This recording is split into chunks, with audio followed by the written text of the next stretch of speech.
Well, it's 7 p.m. here in Ventnor City, New Jersey, and it's Saturday night, which means, well, it's Saturday night with CarEdge with your hosts, Ray and Zach. And, well, how are you tonight, handsome? I'm doing well, Pops. All right, do I want to start with the ugly truth at Ford, the reason why customers are outraged, or the reason that dealers are outraged? We have an interesting show for tonight. We're going to focus on Ford initially. Then, from this past week, we had some earnings come out. So Credit Acceptance Corporation and the auto loan delinquency collapse, dilemma, Armageddon, whatever the hell you want to call it. There's a lot of issues going on in the subprime lending space. We'll touch on that as well, and a few other stories too. Before we do, want to let everyone know, a week from today, we will be live on this very YouTube channel from Staten Island at the first ever CarEdge sales event. If you are interested in supporting us and getting a deal at a fair price, go to caredge.com tonight and look at what we're doing with the sales event. Now, let's get past that, Pops. Let's talk about Ford. Do you want to start with why the customers are outraged or why the dealers are outraged?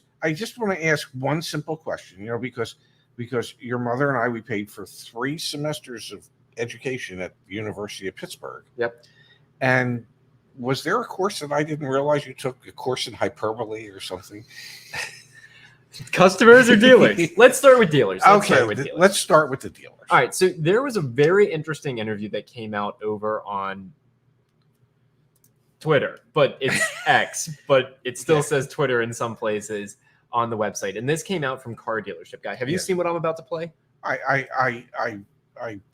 watched some of it. All right, here we go. There's a clip. It's 1 minute and 37 seconds long. Let me get it going here so that everyone can hear it. Bear with me. Audio's on. Let me turn this on. You ready to go, Pops? Yes. All right, let's rock and roll.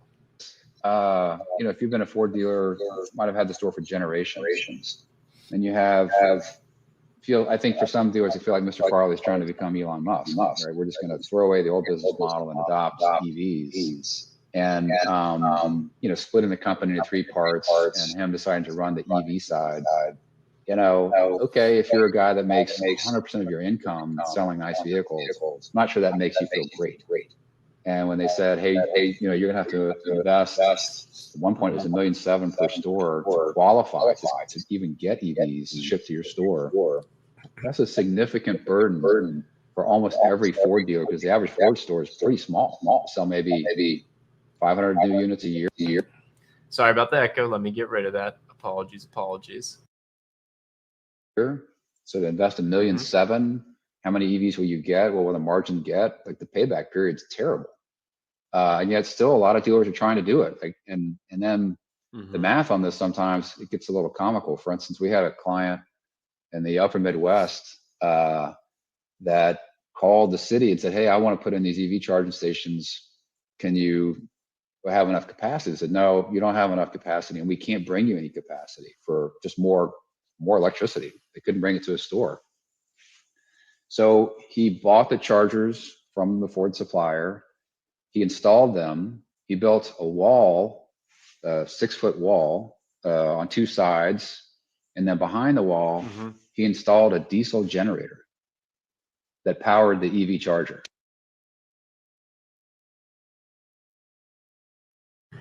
That's funny. All right, Pops. So Ford dealers, apologies for the echo there, folks. Thanks for dealing with us as we got that squared away. Ford dealers are outraged at Ford. Yes. Because they are converting to electric. They're drinking, they're buying it. They're going for it, right?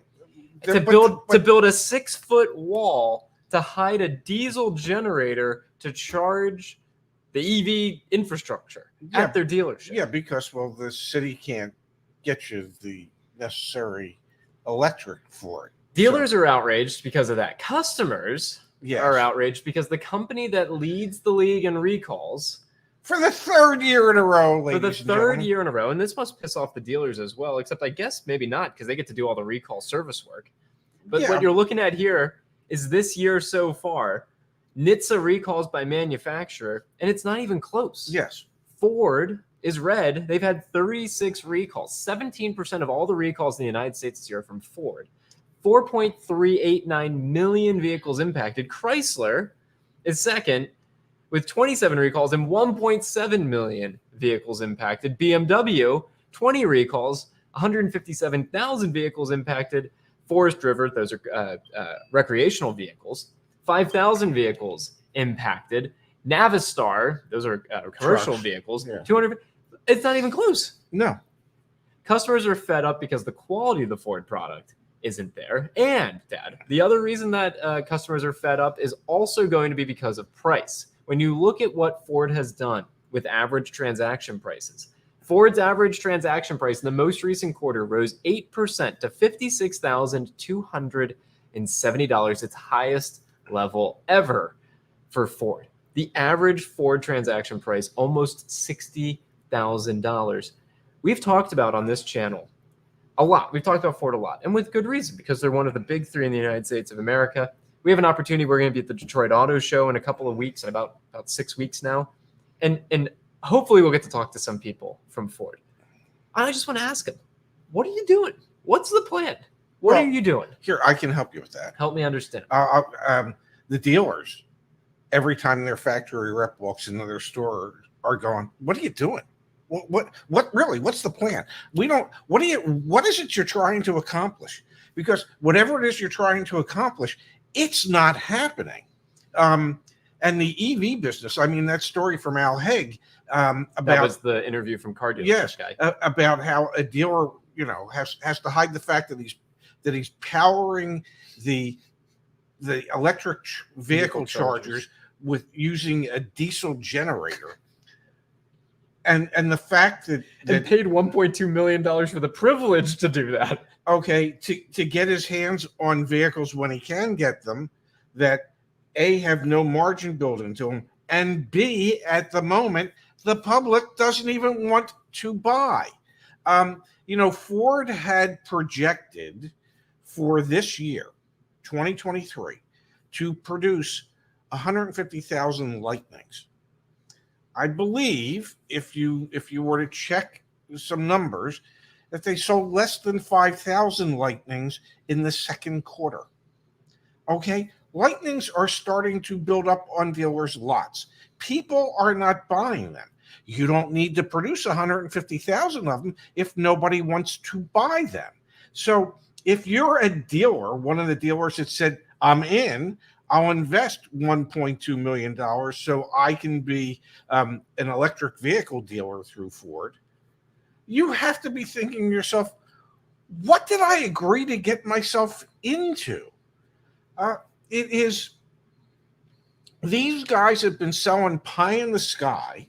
And when I say these guys, what I mean by these guys is the upper management, the CEO, the heads of Stellantis, of General Motors, of Ford, have been selling this pie in the sky that the vast majority of Americans want to get electric vehicles. And as it turns out, this ain't Europe. The vast majority of Americans here aren't really interested in getting electric vehicles.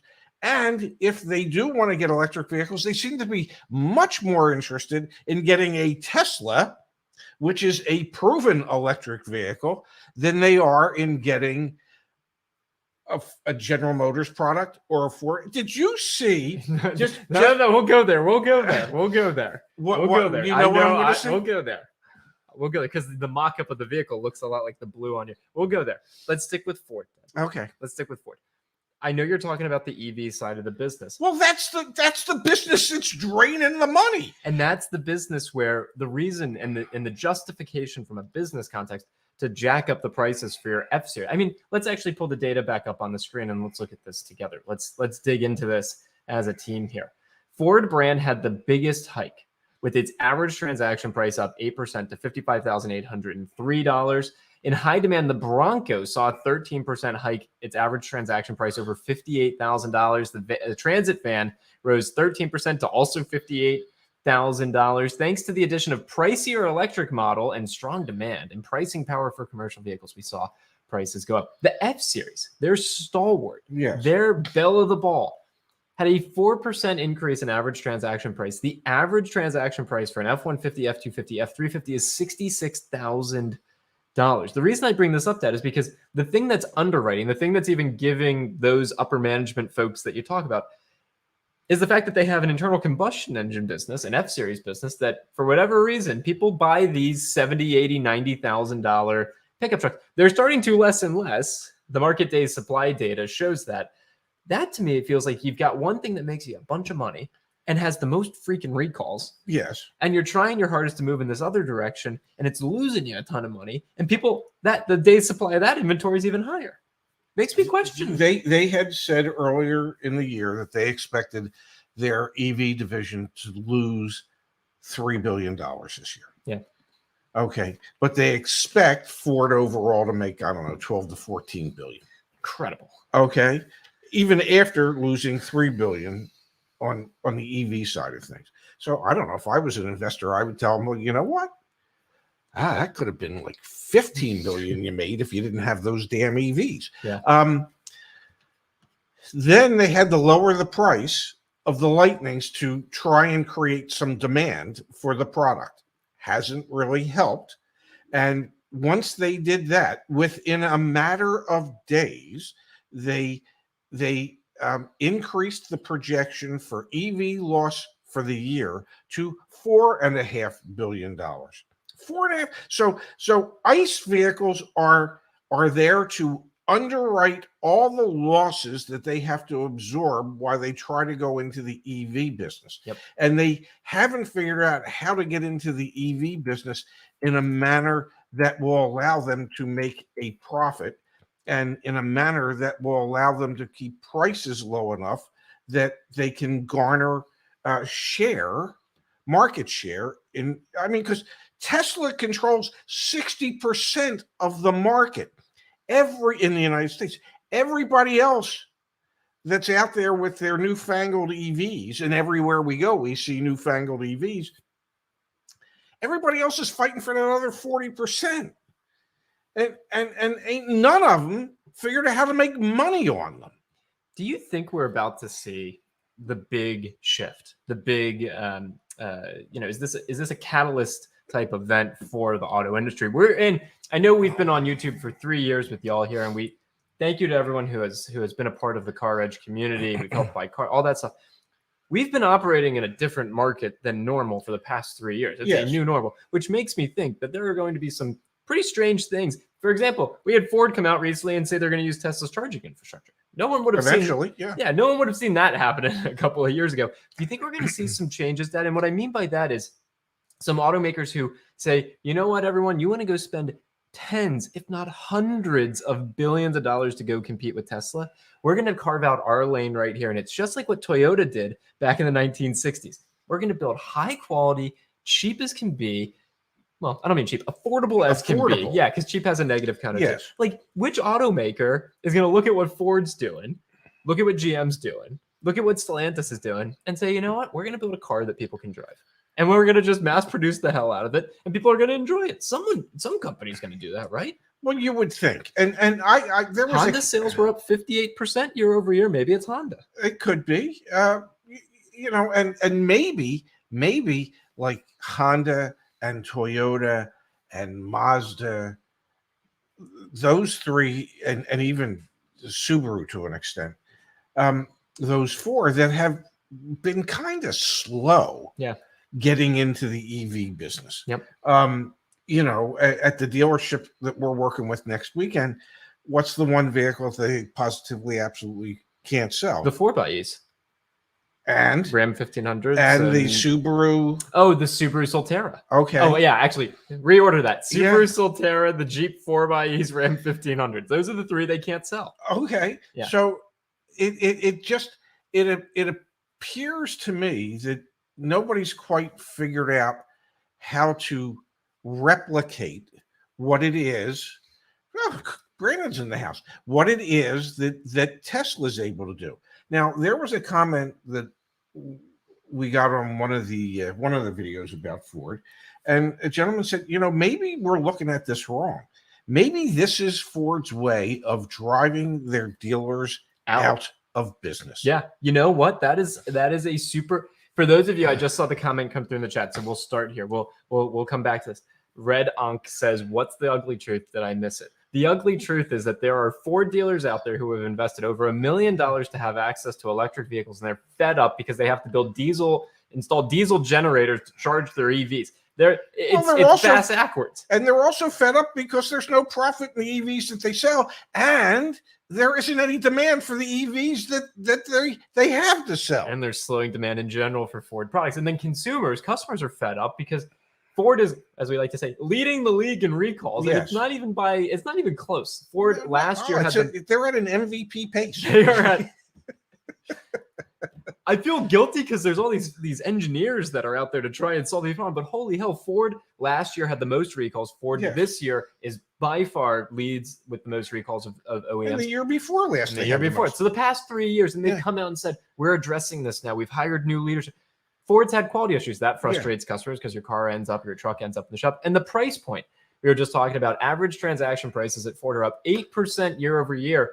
They've gone up 8% every quarter for the past couple of years, ever since the chip shortage and the new car shortage. Prices for Fords have become unattainable for most people. You want an F-Series pickup truck, it's $66,000. So that's why there's a lot of outrage. And it's not, we could have said tonight's show could have been about Stellantis or GM just as well. The Detroit Big Three. Yes. Like you just said, Dad, maybe this is part of their plan to drive dealerships out of business. Because that's interesting. If what so many people in America want or say they want is direct from manufacturer to the consumer sales, much like Tesla. You know, how many people do we see in the comments that say, gee, I really wanted to get a Toyota or I wanted to get a Honda. The pricing was ridiculous and the wait was so long and it couldn't get a straight answer. So I just signed up for CarEdge. So I just went and got a Tesla. Yep. Okay. So Ford knows that, GM knows that, so they all know it. So how do you break the lock of franchise dealers in this country? And we know that is a insanely powerful lobbying group within the United States. So how do you break the backs of those franchise dealers? Well, you make them invest $1.2 million to be able to have charging stations and have the privilege of selling EVs that don't make any money, so that ultimately, if they can't sell cars, they can't continue to make their rent payments and they go out of business. Yeah. And Ford doesn't they don't sell the open point. They just say, okay, well, we'll just wait for more to go out of business, and more will go out of business. And then when there's only a handful of Ford stores left in the country, Ford will say, well, what if we just buy you out? And then they can go into the direct to consumer business.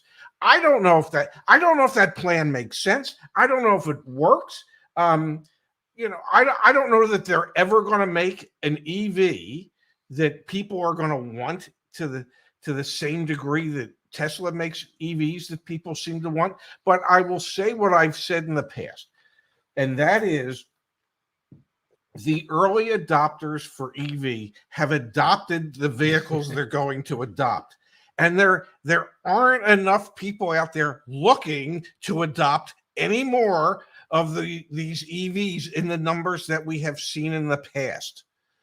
So all this pie in the sky that we want to be at 60% EV sales by 2030. And you've seen this movie before. You know, when 2030 rolls around, they're going to be saying, well, now it's by 2040. And by 2040, it's going to things moves more slowly than you'd think. Of course. And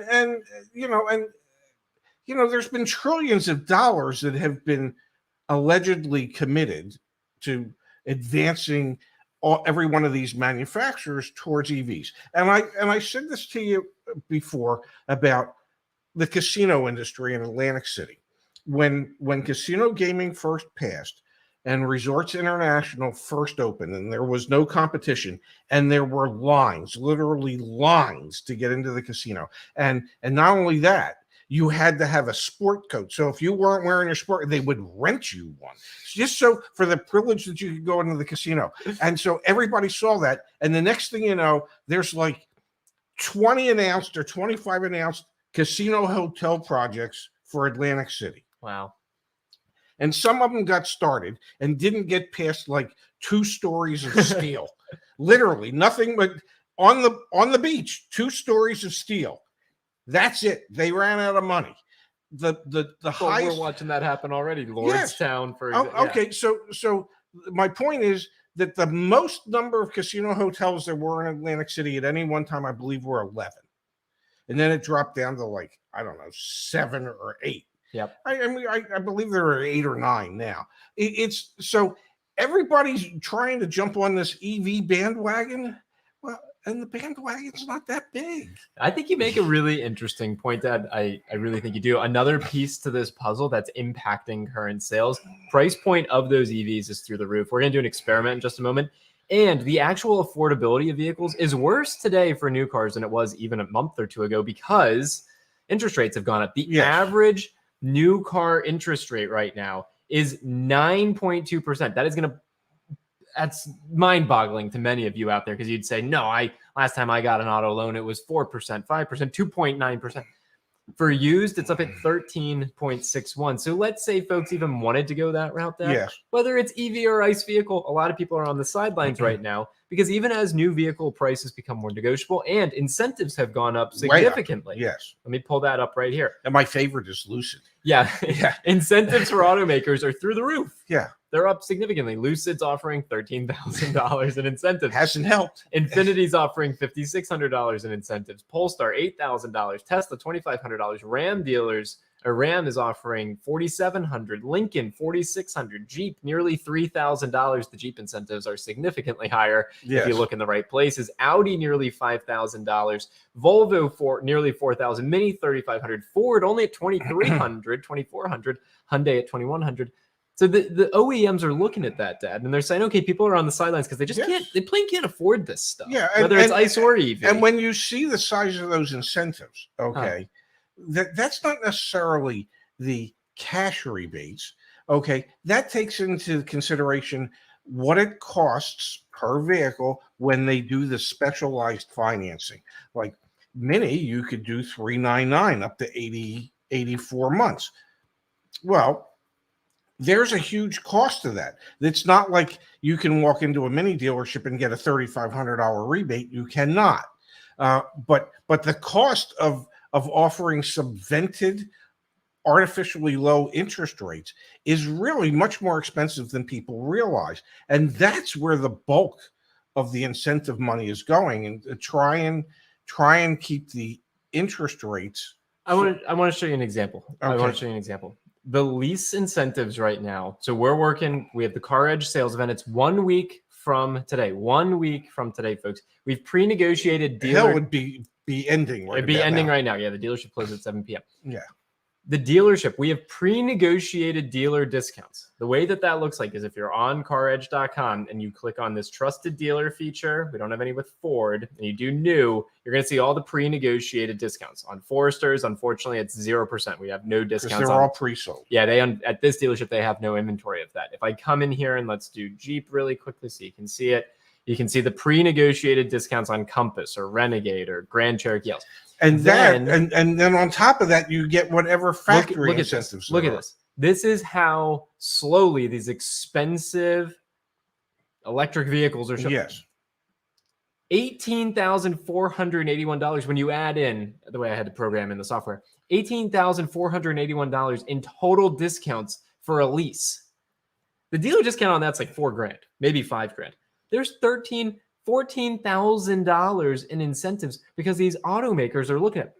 And hands are going up. Well, that's because they're included in that is the $7,500 federal tax that credit, also helps, which they pass through into the lease. So on top of that, there's even more money. But that's part of that 18,000. 7,500 is because if most people are not going to qualify for the full $7,500 if they were to buy or lease one of these vehicles.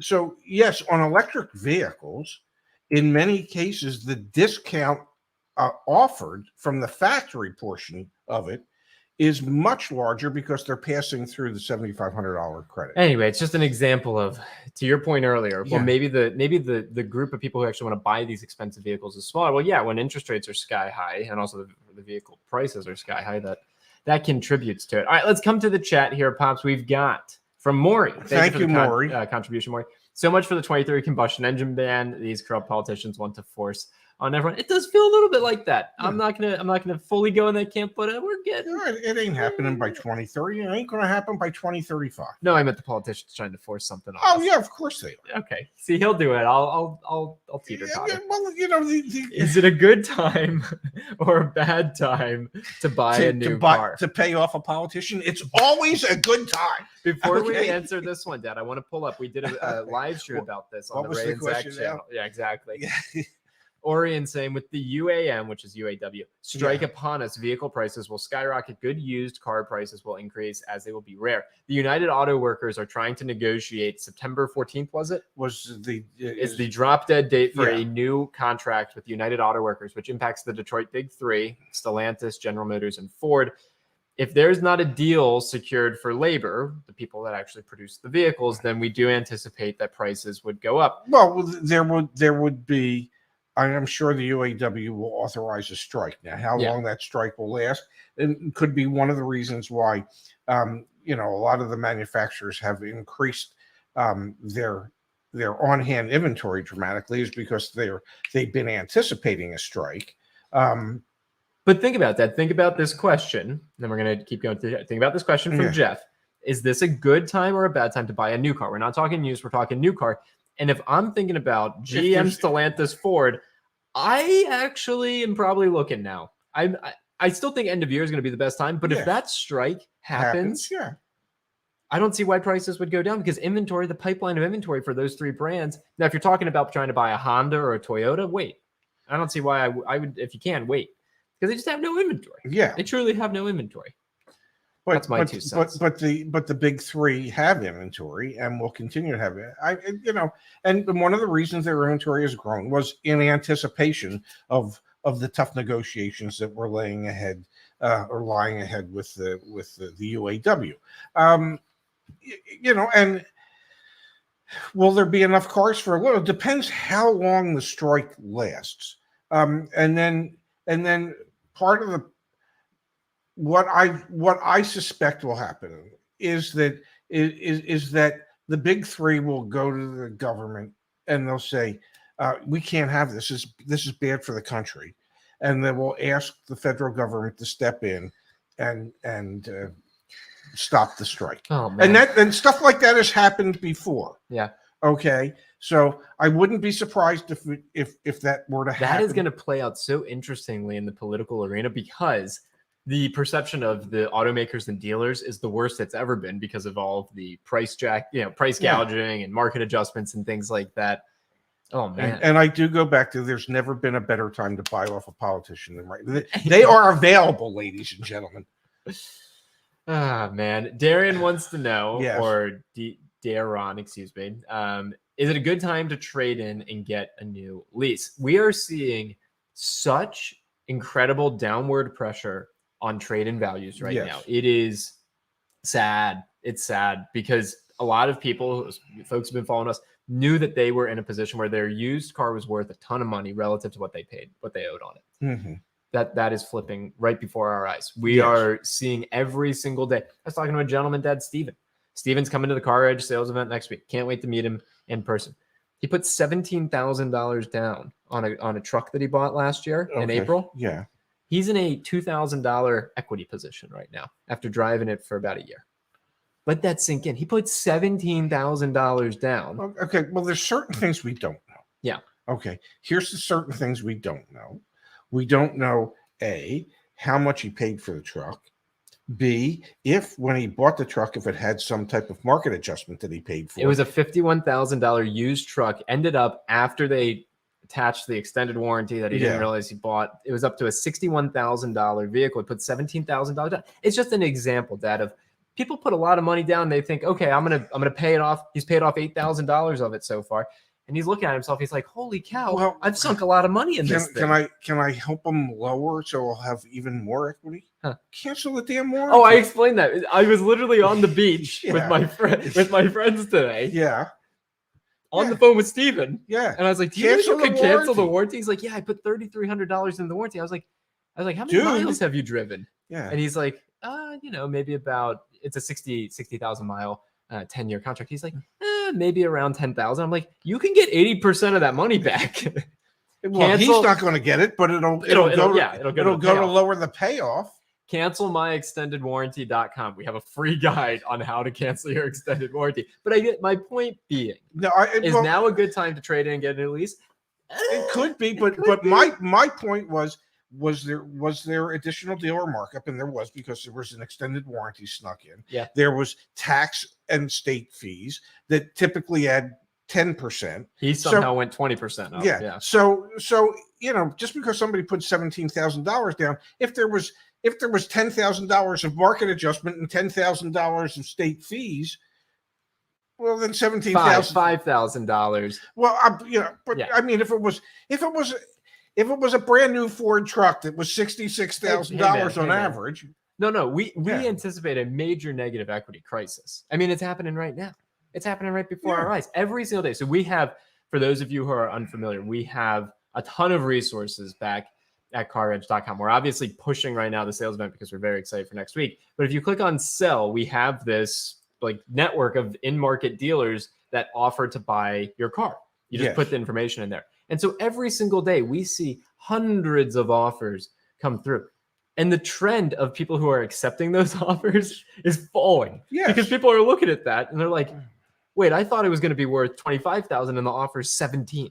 We're seeing more and more of that right now. Well, if wholesale values are going down, and they are, and they have been, then trade-in values are going to go down. And they're going to go down faster than normal wholesale values. Because, that's when the dealer really wants. You've heard me say it a zillion times, the dealer makes their money when they buy the car. Okay? If they buy it for the right price, they're going to make money. Yep. If they pay too much for it, they're not going to make money. Yep. So the whole theory is I had a salesperson who worked for me. It didn't matter how much you appraised the car for. He would go out and he would tell the customer $2,000 less than what it was appraised for. Yeah. Because his theory was whatever number I tell you is going to be too low. Yeah.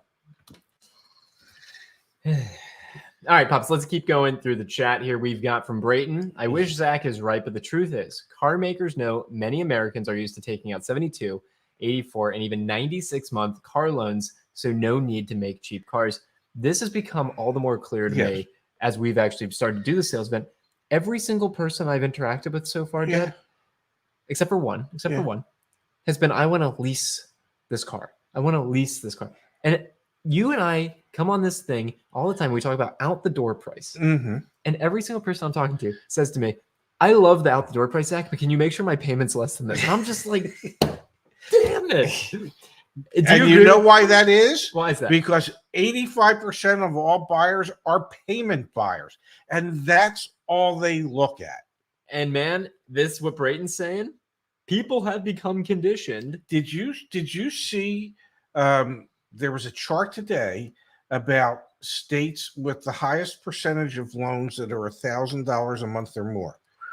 Okay, there were 2 states in America where over 20% of all the new loans were at $1,000 or more in payment. I'll tell you one of the states. One was Wyoming. I know that just seems odd, but if what was the other? California? No. Florida? No. Think really hard. What's a big truck state? Texas. Bingo, buddy. Over 20%. Wow. Over 20% of all the new car loans taken out in Texas represent a payment of $1,000 a month or more. Now, what do they drive a lot of in Texas? Big trucks. Yeah, because apparently you can be incarcerated if you just drive a regular car. Okay, so apparently the law in Texas is if the son of if he ain't driving a pickup truck, he's going to jail. So they make everybody buy a pickup truck. Well, the average price of a Ford pickup truck is $66,000. Wait, of course 1/5 of all the loans are going to be with a payment of $1,000 or more. I kind of feel like a little bit of an idiot, but I kind of want to do this all together. All right, so if the average let's get rid of trusted dealer. Yeah. And let's go back to Ford. And let's do new. Okay, here we go. Okay. This platinum right here. Yeah. I'm going to go down to the monthly payment calculator, $70,120. Yeah. Let's go see here. Holy cow. I wonder what the MSRP on this thing is. Let's look at that really quickly. Let's go to the dealer website. Bear with me, folks. Share this tab and stuff. All right. It's a $77,120 truck, and they are discounting it $7,000. Does that not? At least on their website. That doesn't mean that's what you can buy it for when you go in. Yeah, sadly, that's true. Yeah. Does this not actually though build on what we were talking about at the beginning about customers being outraged? Just look at the sample payment they show you. The sample payment they show you is 60 months at 6.9%. You're at $1,247. I want to go back to Art with $7,000 down. Yeah, how many people you think are coming up with 10% down? Just saying. $77,000. Yeah, okay. And now you can get 10%. You remember when we were in the chip shortage, the new car shortage, and trucks like this Yeah. were 10% over MSRP? Oh, yeah. The market really is shifting if you're able to actually. So yes, if you're looking, if you live in Texas and you feel compelled that you have to have that big ass pickup truck, okay, how you getting one where your payment isn't $1,000 a month or more? And we didn't even put in the fact that the average new car interest rate right now is 9.3%. 9.2%. 9.2%. Yeah. Let's look at that really quickly. Humor me. Live with me in this moment. I wanna pull this off. I try to live with you in all moments. You live with me in all the moments. I appreciate it. Yeah. All right. So you're out the door price if you were able to get it at their $70,120. And we're in Nebraska here. So this is what your doc fee is. Yeah. So we're assuming these are all the accurate fees. Let's go. Let's make this nice and easy. $75,000. Okay, and $7,500 down. Put 10% down. Yeah. Are we going to be over? Let's stretch it out, man. Yeah. Let's stretch it out. Go to 84 months. But we're going to be at, unfortunately, 9.2%. 9.2%. What do you think the payment is? Well, I think it's about $1,000. About the door price went back up. But anyway, that's okay. fine. That's fine. Wow. Yeah. An 84-month note. Yeah. With 10% down. Yeah. Whoa. Now do the math. Now that's, if it was just $1,000, it's $84,000 that you're paying for that truck. Well, wait, I want to get it under $1,000. There I go. Yeah. There I go. All I need to do Yeah. is convince a financial institution Yeah. that they should lend me $66,811. How many months is 96 months? How many years is that? No, don't say it. That's 8. Don't say that's 8. Yeah. That's 8 years. How long do people stay in a car? Not it's 8 years. Most people. No, stay well, 8 the years. average age of vehicles on the road today has gone up dramatically. But I can tell you when I was actively in the business, we would, people would sign up for 60-month notes, and 3 years in they want to trade out of them. Okay, in order to roll their negative equity into their new loan, we would sign them up for 72 months. And the same problem would occur in 36 months. They want to trade, but at 36 months they couldn't because they had so much negative equity we couldn't roll that all in. So those people had to end up going about 48 or 54 months. And now, we got to take you out to 84 or 96 months. So if you buy one of these and let's say you finance it for 84 months, for 7 years, which we do not advise. We do not. Especially when you consider the fact, folks, that the average warranty on one of these vehicles is 3 years, 36,000 miles, whichever occurs first. Yeah. So from the manufacturer. So let's say you drive 12,000 miles a year. So 3 years in, your warranty's done. At the end of 3 years, you still have 4 more years of payments, and you have no warranty. What do you think that might cost you? Because at a certain point in time, you're going to have to do some maintenance. Yeah. Okay. I don't want to say anything, but based on recalls, I can tell you this stuff's built to break. Yeah. You know what? Man, I feel guilty. We're 40 minutes in and we're still talking about Ford quality control issues. But you're so right, Dad. The powertrain warranty is 3 year, 36,000 miles. And if you're taking out an 8 year the powertrain warranty might be 5 years, 60. Yeah. But the bumper to bumper is 3 years. Yeah. But still, Like what's the recall right now for the Lincoln Aviator? There's a stop sale on Lincoln Aviators, a Ford product, Yes. because the rear camera doesn't work. That's not the 360-degree camera doesn't work. Well, it does work, but there's a likelihood that you could encounter a blue screen or a black screen, and well, that's a safety issue because well, it makes it a lot more difficult for. Well, can I just say one thing about this? Go for it. Okay. Before we had backup cameras and people had to go like this, okay. I mean, I don't give a damn. I don't give a damn if it's a blue screen, a black screen, or no screen. You don't need a screen to back up. My point was going to be that not all of these issues that are recalls are powertrain related, but you still have to pay for them if it's out of warranty. Yeah, I mean, for the life of me. Oh, and these cars are having more and more technology in them, and it's more stuff that's likely going to break. Yes. But you're on an 8-year note. Oh, I'm sorry. It's just and if you're on an 8-year note at $1,081 a month, I can't imagine. Okay, that. well, let me make it worse for the people. That's my rent. Let me make it worse for the people around. So you're on this 84-month note at $1,081 a month. Okay.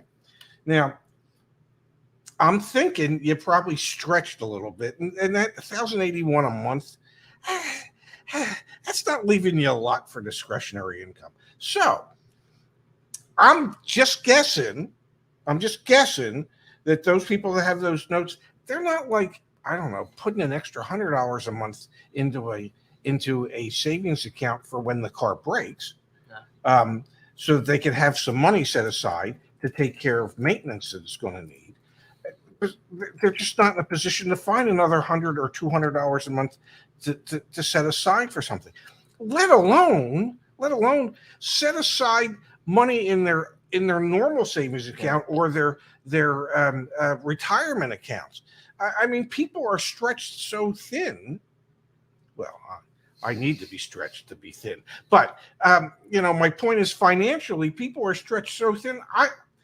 They don't think about what happens when this breaks. Yeah, and it will, and insurance is going up because the average price of cars have gone up, which means the average price of repairs from an accident have gone up. So everything's going to go up. And then you get like my age, and it's like, Dad, no, it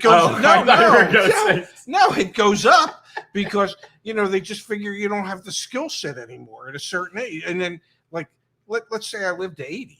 Let's hope that I do. I still want to drive. Yeah. My insurance is going to skyrocket because I go, well, I don't want an 80-year-old on the road driving a car. All right, I just want to be very clear. Yes. Back at CarEdge.com, I put the link down there. We do sell extended warranties, vehicle service contracts are what they're called. We've got a pretty incriminating video coming out next week about someone else in the space who does very shady tactics. We make $600. Yes. The number that you see, you don't have to give us any of your personal information to get a quote. We make $600. Use that to negotiate left, right, and everywhere in between if that's the type of product that makes sense for you, because you're right. The expense for these things do go up, and use the damn extended warranty quote as a way it's a proxy measurement for how expensive it's going to be to own a car. Run it for a BMW, compare that to a Toyota. The BMW is going to cost way more to own than Toyota. Can I say something else? Yeah. Just go on our website there. We do have the data on the website. Yeah. If you go to CarEdge and there's we have all of the cost of ownership data right there. Yeah. And we need to spend more time sharing that with people. All right, let's keep going here, Pops. We had a lot of contributions come through. We're going to look at those in just a second. I want to pull this up from David. David and I have been emailing and exchanging messages back and forth. Hopefully, fingers crossed, David's going to join us next week at the CarEdge sales event. Is David related to the late Mel Blanc? I will ask him in my next email reply.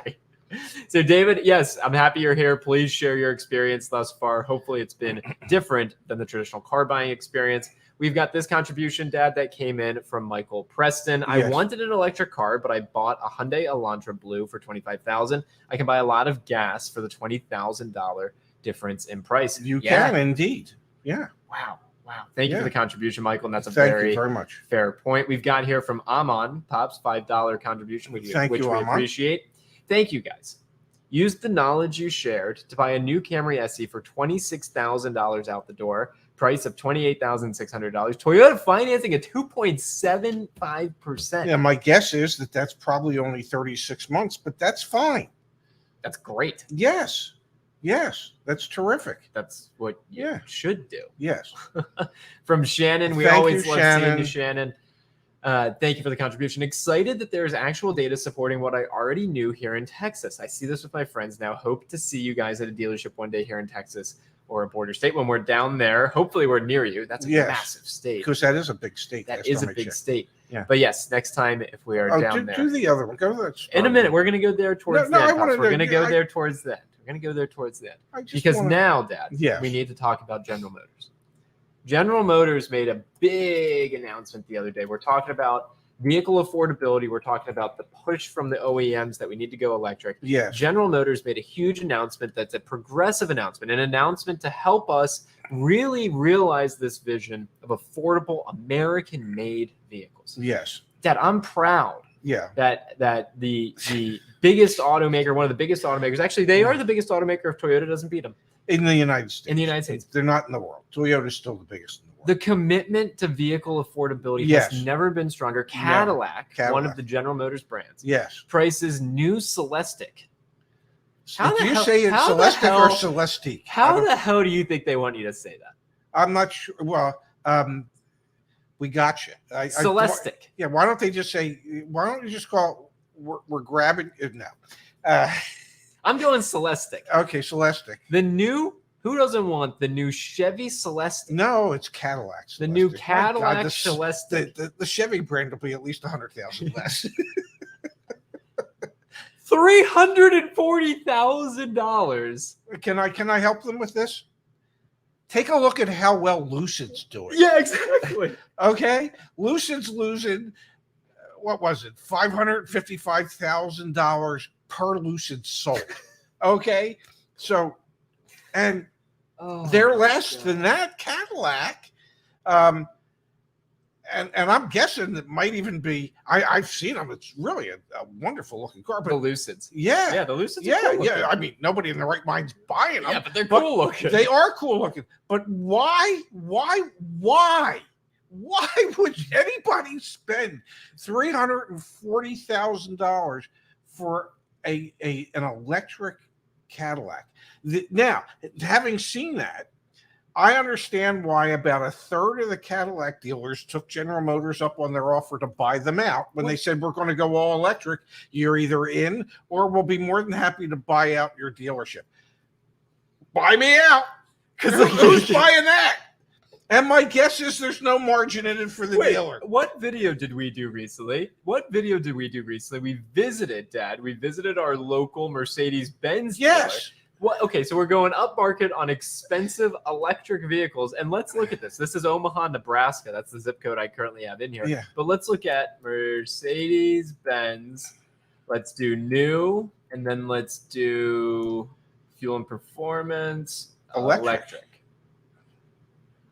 All right, let's look at these price points for an SUV. I want an image one. Here we go. Here's an EQS. Yeah. Only 75 days on the market. Yeah.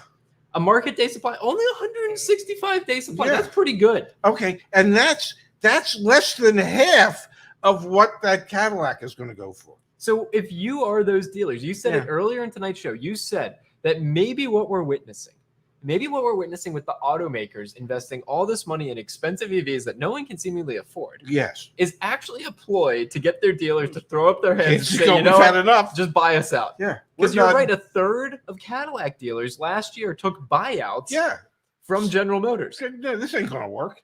You know. Wow, you could be onto something. You know, here we are in rural Indiana as the local Chevy GMC Cadillac dealer.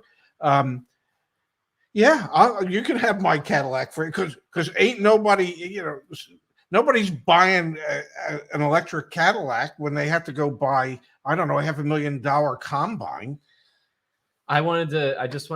Hey, here you go. Maybe I'm off, man. Maybe Lincoln, Nebraska is the hotbed of Mercedes electric vehicles. 165 days supply. There's 11 for sale. 11 for sale, and 3 have sold in the yeah. last 45 days. Let's try one other region. Let's try our region. We're in 08406, right? 08406. Yes. Update location. EQB, that's a reasonable price. Okay, here we go. Mercedes-Benz of Cherry Hill, this EQS. But I want to see. Oh, these are real images. Okay, these are real cars that are there. Let's look at it. Let's scroll down here. There it is. 275 oh my days. God, look how many are for sale. 459 for sale within, what is this? 100 miles of 08002, which is where this dealership is. Yeah, that's right outside of Philadelphia. So right outside of Philadelphia, there are 459 2023 Mercedes-Benz EQS base. The base is 135,000. Wait, scroll back up a second. Oh, yeah, and there's the fair prices. Well, list price. Wow. So people evidently are paying for them. No, people people aren't. They're sitting, man. Yes. And then you've got Cadillac coming out with their Celestiq. Yeah. I'm just coming out with their Celestiq. Celestiq? Who the hell? Do you think the T is silent? Celestiq. I would think for that price, they should come up with a name that someone could pronounce. Celestiq. Yeah. Cialit? It's the new Cadillac. We're sticking it to you. We're sticking it to you. Yeah. Yeah, man, you really could be onto something that this is the OEM's ploy. Yeah. To get their dealers to throw up their arms. It's the Cadillac bend over. From Squeegee Kid, thank you. Only people who will pay $340,000 are those, quote, flexing for the gram. No, I want to be honest here. Yeah. Because we didn't talk about tonight, but we can touch on it at least, just for a moment here. The largest subprime auto loan originator, one of the largest subprime auto loan originators, is an organization called Credit Acceptance Corporation. Mm-hmm. And we're not going to dive into this too much, and I promise this ties back. But if you look at their most recent financial statements from their quarterly report, I know that's tiny up there on the screen, but what I want to focus everyone's attention in on is this right here. An increase in provision for credit losses of 70%, $103 million, primarily due to an increase in provision for credit losses on forecast changes of $118.8 million, primarily due to a decline in consumer loan performance during the second quarter of 2023. The reason I bring that up... That's awfully wordy to say, hey, people ain't paying their loans. The reason I bring that up is because the flexing on the gram culture is what's leading to the compromise of subprime credit performance. All those people who had PPP money or whatever the hell it was. Or just PPP. Or whatever it was, right? Yeah. Those are the people who were spending that money, buying the new car, getting Credit Acceptance Corp to approve it, and now those loans are going delinquent. The people spending $340,000 on a Celestiq, Dad, the people buying Celestiqs are just, they're rich. They're just uber rich. I'm assuming that there will be at least one YouTuber that buys a Celestiq so that they can do a review or whatever. Yeah. But, that's like, $340,000 for a Cadillac. I don't know. For $340,000, I would expect to walk out, I don't know, with 10 or 12. 10 or 12. Cadillacs.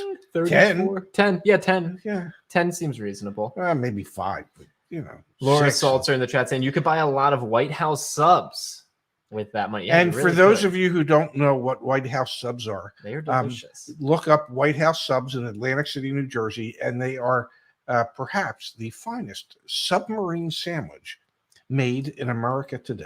All right, Pups, let's try and do it. Let's try and help here. Are there any affordable base model trucks, any size, that a working man can afford anymore? Entry-level trims have gone up significantly in price. We actually did a really interesting analysis over on the CarEdge website about this. I'll try and pull that up. And while I am, my point is going to be that if you can find entry-level options, the price points are generally affordable. I mean, don't think about financing right now. It's the fact that these automakers have really prioritized the production of their higher level vehicles. Yes, because they make more money, and they need to make more money to underwrite all those losses that they're taking in the development of their EV business. The disappearing act of affordable trucks, vanishing base models drive truck prices higher. So it's not that there aren't affordable options, quote unquote, affordable options out there. The reality is trying to find them. Yeah, this chart right here. This is new truck inventory of base model F-150s, Silverados, and Ram 1500s from 2019 to 2023. Look at what happened. they all plummeted. Okay. They Yes. all went down significantly. This is what inventories of base models were back in January of 2020. Here's where they were in January of 2023. So are there affordable trucks out there? There are some. Of course there are. You have to search. You have to search way harder than you Than you ever would have. should. Yeah, Yes. exactly. Because automakers prioritized. Yeah. Mark D says White House subs was so busy they told us to get lost. Essentially, I went there at 12:30 and it was not busy. I'm just saying. I was over there today. Oh, and that may have been Mark that I ran into on the boardwalk today. So Mark, if that is you, or Mark, if you're watching in general, thank you for saying hi when we met this morning on the boardwalk. Wow. Yeah. I need to get out more so people can Say hi. recognize me. Can say hi to Yeah, because to my handsome father. the one of the things that I have figured out is that if you don't leave your venture out, condo. then people ain't saying hi. People ain't saying hi. Yeah. And you, Pops. Yes. A lot of people are going to be saying hi to you 1 week. Oh, absolutely. 1 week from Yes. today. Yes. How excited are you for the sales event? Tell me how excited you are for the sales. On a scale of 0 to 10. 1 to 10. We'll keep it simple. How excited are you for next Saturday to spend the entire day, bell to bell? On my feet. We'll be sitting for part of it in a Okay. car dealership Yeah. with your son, Yeah. helping people buy cars. You're literally going to be there Yeah. helping people buy cars for an entire day. You haven't been in the dealership in what, 5 years? 4 years? For you. 4 years. 5 years. How excited 5 are years. you to go back to the dealership? And for those of you On who a don't scale know, of 1 to 10? for those of you who don't know, we convinced a car dealership to let us take over 2 of their dealerships for 1 day. Food truck will be there, free food. Yeah. How excited are you? Even if there wasn't free food? Even if there wasn't free On food. a scale of 1 to 10? Be nice to me. About please. a 12 and a half. 12 and a half. Yeah. No, I'm really now. If you want to know the part I'm not excited about, they don't have any good hotels in the Staten Island area. Brandon in Car Questions Answered is saying Ray is about to lie. No, I think you actually are excited. Oh, I am are there very, good yeah. hotels nearby? No, we haven't been able to find them. They are not.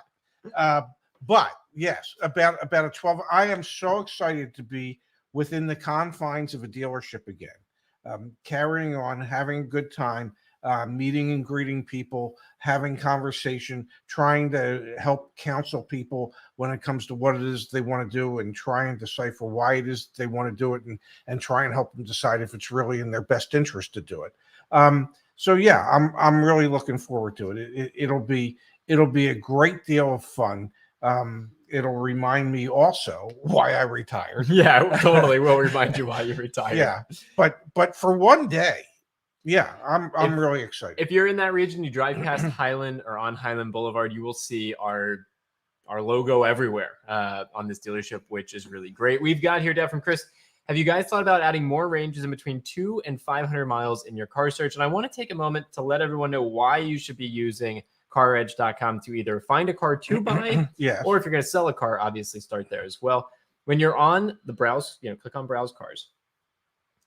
You can, on this location tab over here, choose 2,000, 1,500 miles. You can search nationwide even. Yes. And the thing that I love that we built the thing that I love most, of course, Yes. now we have the trusted dealer, and that's going to be something that we're working on. The thing that I love most is days on market. If you want to filter by vehicles who have been on the market for a while, Yes. 150 to 250 days, for example. It's the only car search I know where you can filter by that. And then when you come to that vehicle, we give you a fair price estimate, what we think our algorithm thinks is a fair price for that vehicle, the market days supply, and of course the price history down here as well. I think I'm very proud of the car search that we've built. So yes, you can go 200 miles, 500 miles. You can use all sorts of different resources. Okay, but are you going to have an option of somewhere between 200 and 500, or is it 200? Oh, he was saying, can we have like 300 or 400? Yes. Oh, I misinterpret. I'm Yes. sorry. Yeah. So let me help. No. Yeah, probably not. Sorry. Sorry about that. Yeah. Yeah. There you have it. Yeah. My bad. Didn't mean to do that. No. Yeah, Chris is like, hey man, can you stop and just give me my answer? Yeah, just answer the damn question. The answer would be no. My bad, Chris. Yeah. Sorry, We man. do apologize. Okay, Pops. Yeah. Let's call it a show. Yeah, well, wait, there were a couple more starred All right. questions. You got to do it. All right, fine. You just have to. AG wants to know, Yeah. why doesn't your website scrape some dealers' inventory on the website? We have had some dealerships reach out to us and say, hey, don't advertise our cars. I intend on building a page where we can keep track of those dealers so that you can see them. You won't see their inventory on the website because they do not appreciate empowered and informed car buyers. Yes. We will name them. Give me a little bit of time. Make sure I'm not going to get Sued. mega sued. We can get sued. Everyone, and you can sue anyone, but I don't want to do something stupid. Yeah. And so you leave that to me. And then AXXXTW says, this kid ever have a real job? You can vouch for me. I have had. He has had a real job. Yeah. Yeah. Yeah. Where Thank you. He ran a software company as the chief operating officer.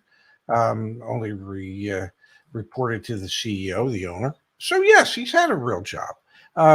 And if I may, if you knew how hard he worked, you wouldn't want this job. Okay? This is a real job. Now, you might not think us doing videos and doing live streams is like work, but it is. Okay? It takes a lot. And this is the least amount of what he does. This is the most fun. This is the fun part of what he does. But yeah, he's had a real job. Robert over in Brigantine, just over the bridge. We really appreciate that. Yeah, I mean, everything that we do is work. It's insane. It's been 3 years of building this. We've spent truly millions of dollars to get to where we are. It's mind-boggling to me that we've done that. But we're making a change in the industry. Like I recently had some pretty heavy hitters reach out to us and say, like, okay, we see what you're doing. We want to know what you're working on. We want to see how this progresses, because they see the writing on the wall. They see that this whole idea that dealers are just going to, have all the information the customers are like, and continually take advantage of customers. Like everyone knows see that it needs to change because they're watching Tesla prove that it can work. Yes. No, so a lot of people like what we're doing. And yes. Yeah. Yes. And it is a real job. It feels like a job. It is a job. I'm telling you. It feels like a job. Yeah.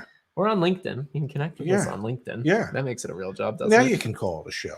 All right. We will be back on Monday over on the Ray and Zach channel. That is where we do our Monday through Friday show. Next week, Saturday night, we will be Saturday the whole day. We're actually going to start the live stream in the morning on Saturday. Yes. We're going to be doing a live stream all day. Assuming the batteries don't run out. Well, we're going to have multiple guys on the team there helping us. Yes. So the batteries will be there. All right. We will be live from the dealership next Saturday night. Please tune in for that. Not next Saturday night. Next Saturday all day. The whole damn day. God, it's going to be such a long day. Okay. We probably would like to go off the air by 7:00 next week, since we'll be on the air. Yeah, we'll probably be on. Anyway, tune in. Yes. If you're in the Staten Island area, if you're nearby, within even like 100 miles, come visit with us. Just come hang out. The last thing we want to do is have an empty dealership that day. Just come spend time with us. Come hang out. It's CarEdge.com. You can see the information right there. Megan says, how do we recommend good dealers to CarEdge? Megan, you can either email me directly, Zach, Z-A-C-H, at CarEdge.com, or go on the community forum and share information, CarEdge.com/community. We poll and look at all that information frequently, and so we'd be happy to look at that. I have to do a little dance. You do have to do a little dance. Yeah. There you go. And yes, the idea is to bring CarEdge sales events and powered by CarEdge dealerships nationwide. That is truly the goal. An exclusive network of dealers that we have vetted and that we have given an operational playbook, an operating manual for how to run their businesses, how to set their prices, how to handle interactions with customers, how to treat them fairly. The sales event is our proxy. It's our example for how that can work. It's a way to be able to show. Yeah. So anyway, please send well wishes as we do this. It's our first one, so I'm definitely starting to get nervous. Hey, it's either going to work or it's not. It's either going to work or it's not. All right, pups, we've got ice cream in our future. I'm in. Let's You're go. in? Yeah, let's go. Thank you, everyone, for tuning in. Thank you, everybody. Have a great rest of your weekend. We'll see you back on the other channel on Monday. Yeah, we'll be there. Okay. We're on our way to Custard's Last Stand, ladies and gentlemen. If you're in the area, come say hi. See you.